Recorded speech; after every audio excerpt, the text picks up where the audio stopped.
Meneghetti, CEO da Dawn Strategy Partners, uma empresa, uma consultoria especializada na gestão de intangíveis, entre outras coisas. E eu deixei para ele uma pergunta no ar que ele vai responder. A pergunta foi, quais outros intangíveis além da marca aparecem nesse cenário? E que resultados eles dão, Exatamente. ou eles são apenas um centro de gastos, para não dizer desperdício? Eu vou falar, eu vou te responder com duas ruas paralelas que se cruzam no final. Primeiro, quando a gente fala de marca, tem duas coisas que vêm no invólucro da marca que não são marca e que confundem demais. Primeiro, a imagem. Imagem é o efeito da marca, é o efeito, mas não é a marca. É a percepção daquele ator, daquele stakeholder em relação à marca. E ela, portanto, varia stakeholder para stakeholder. A gente fala Nike, para você é uma coisa, para cada um de nós é uma coisa. Segundo, a reputação. Quando você falou de perenidade, o que está na cola entre isso que você pôs desse lado aqui, governança, sustentabilidade, gestão eficiente, transparência, etc., é reputação. Reputação é tudo que uma empresa pode querer. E é o efeito da boa gestão de intangíveis. Reputação não é um ativo, ela é o efeito da boa gestão dos intangíveis. Então, quando a gente instituiu o Reputation Index, que é o índice de reputação das 1000 maiores empresas em operação no país... Vocês que elaboraram? É nosso, todo ano, está no segundo ano agora. A gente compara dois pilares que compõem a reputação. Primeiro, a imagem. Embaixo da imagem está lá marca, inovação, relacionamento com os públicos, atendimento a cliente, tal. Alguns ativos. O segundo pilar é credibilidade. E embaixo da credibilidade está governança, sustentabilidade, sistema de gestão, tal. Reputação é credibilidade versus imagem. A gente pode dar um exemplo agora, até porque já mudou de dono, mas é fácil dizer o seguinte. Você compraria uma caixa de leite da Parmalat? Compraria. Já comprou 500 vezes. Caixinha, referência, leite. Tal. Então, a imagem da Parmalat como produto, como marca, é uma imagem positiva. Você compraria uma ação da Parmalat? Não. Jamais. Espera lá. Mas então, não tem reputação de marca? Tem reputação de marca, mas não tem reputação corporativa. Nós estamos olhando a reputação do seu ponto de vista corporativo. Então, o pilar da credibilidade para a antiga Parmalat era um problema. Mesmo que o de imagem não fosse.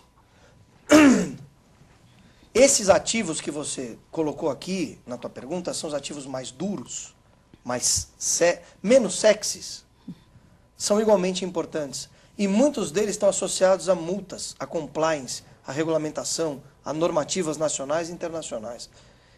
Eles são peremptórios. Agora, dizer que são despesa é um outro erro.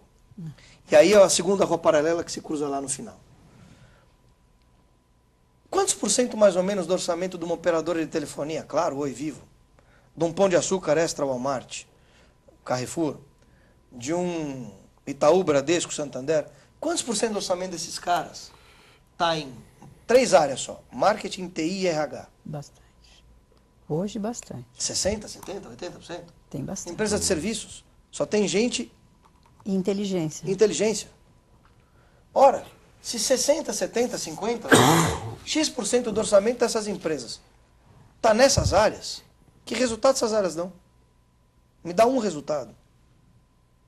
O modelo contábil, portanto, o modelo de gestão derivado do modelo contábil vigente, não transforma em resultado o investimento que é feito nisso.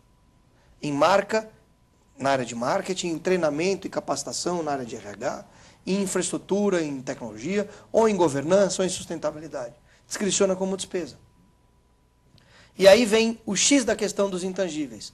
Tudo aquilo que me dá competitividade de médio e longo prazo, que é o que me diferencia da minha concorrência, Está justamente. que é a sustentabilidade, que é a governança, é custo e despesa. Logo, no primeiro momento de crise, Corta. é onde eu corto. Eu estou matando a competitividade da minha empresa no médio e longo prazo. Mesmo que eu produza melhores resultados financeiros no curto prazo. Você pega essas empresas que saíram da crise agora, boa parte delas aplicou essa receita imbecil. Elas estão dando o melhor resultado financeiro agora. Daqui a 18 meses, o valor de mercado delas e a competitividade vai ser pior. Porque elas mataram a capacidade competitiva, que é a capacidade de gerar resultado ao longo do tempo, em prol de maximizar o resultado de curto prazo.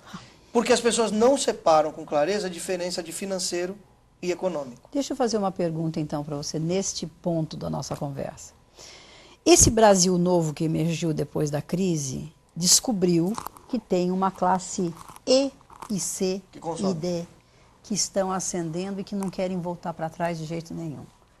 O que as empresas brasileiras têm feito e que nós aqui no DCI temos exaustivamente contado os cases? Elas têm dito assim, bom, eu sou a empresa maravilhosa tal, mas para a classe C, D e E eu vou criar a marca tal.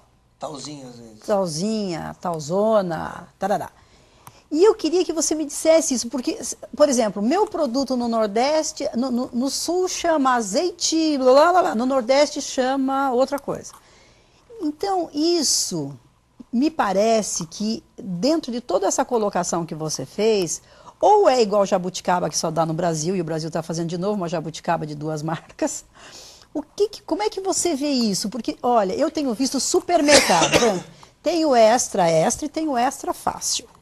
O extra fácil é pertinho de uma região periférica, que o preço não é lá uma grande coisa, mas, enfim, você vê que é um aproveitamento de negócio. Mas eu queria te perguntar se isso vale para a marca. Se isso vale, por exemplo, a Bilho e os franceses gastaram uma fortuna para comprar Casas Bahia. Não, mas Casas Bahia nós vamos transformar num negócio para a classe C e D. Pão de açúcar vai ser para a classe A e o ponto frio vai ser para a classe média. Eu queria perguntar um pouco isso para você, porque ao invés de cada marca ser tratada como um diamante que você vai lapidando cada vez mais, você direciona para um cubículo aquela marca, e se aquele cubículo se der mal, você perdeu. Não sei, não sei se estou certo, eu queria a sua análise sobre isso. São 2 coisas importantes aí na tua pergunta. A primeira tem a ver com elasticidade de marca. A segunda tem a ver com o foco da marca. O exemplo do GPA, do Pão de Açúcar que você está dando, o que eles estão fazendo está correto. Em função do público que eu vou atender, eu tenho um formato de varejo que compete aquele público.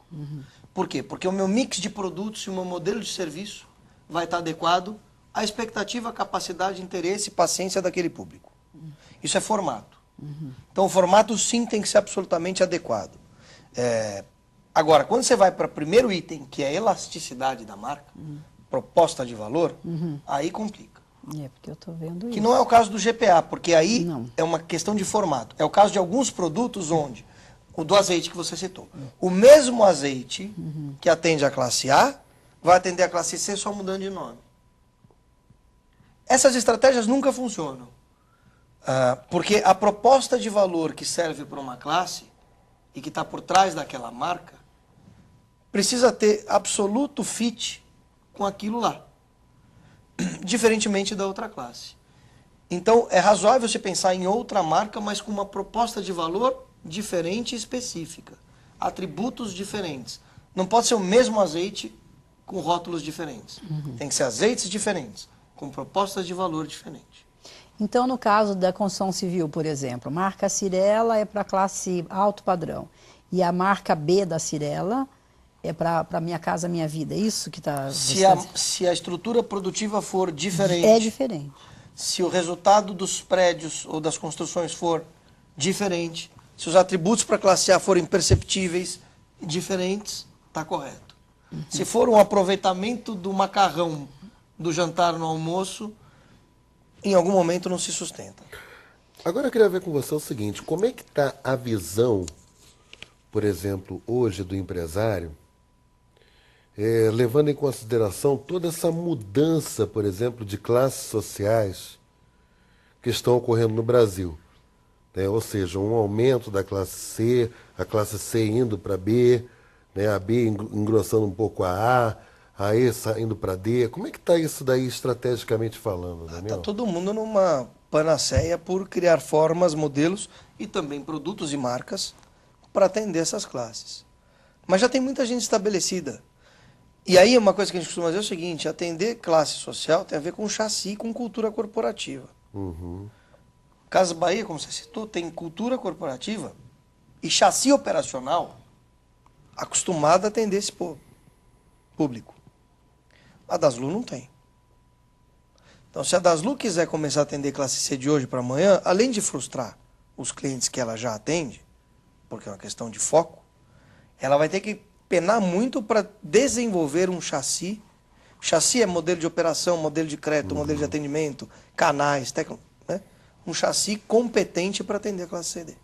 Então, o desafio dos empresários hoje não é exatamente tomar a decisão de, porque todos estão interessadíssimos no volume. O desafio é como eu vou. Será que meu chassi comporta? Com que roupa, né? Com que roupa eu vou.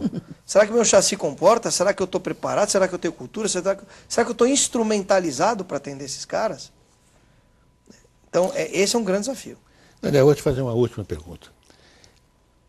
O que você aconselharia, se é que já não tem aconselhado, empresas, quando um produto novo, uma descoberta, tem um impacto sobre a marca, sobre a reputação, sobre como ela é conhecida, como, por exemplo, no caso da Braskem, que é de uma empresa petroquímica que de repente inventa lá o plástico verde e começa a ser conhecida pelo seu apreço à natureza, à responsabilidade ecológica e tudo. O que acontece com uma empresa dessa? As empresas, elas terão por força competitiva, de competência competitiva, a obrigação de inovar sempre.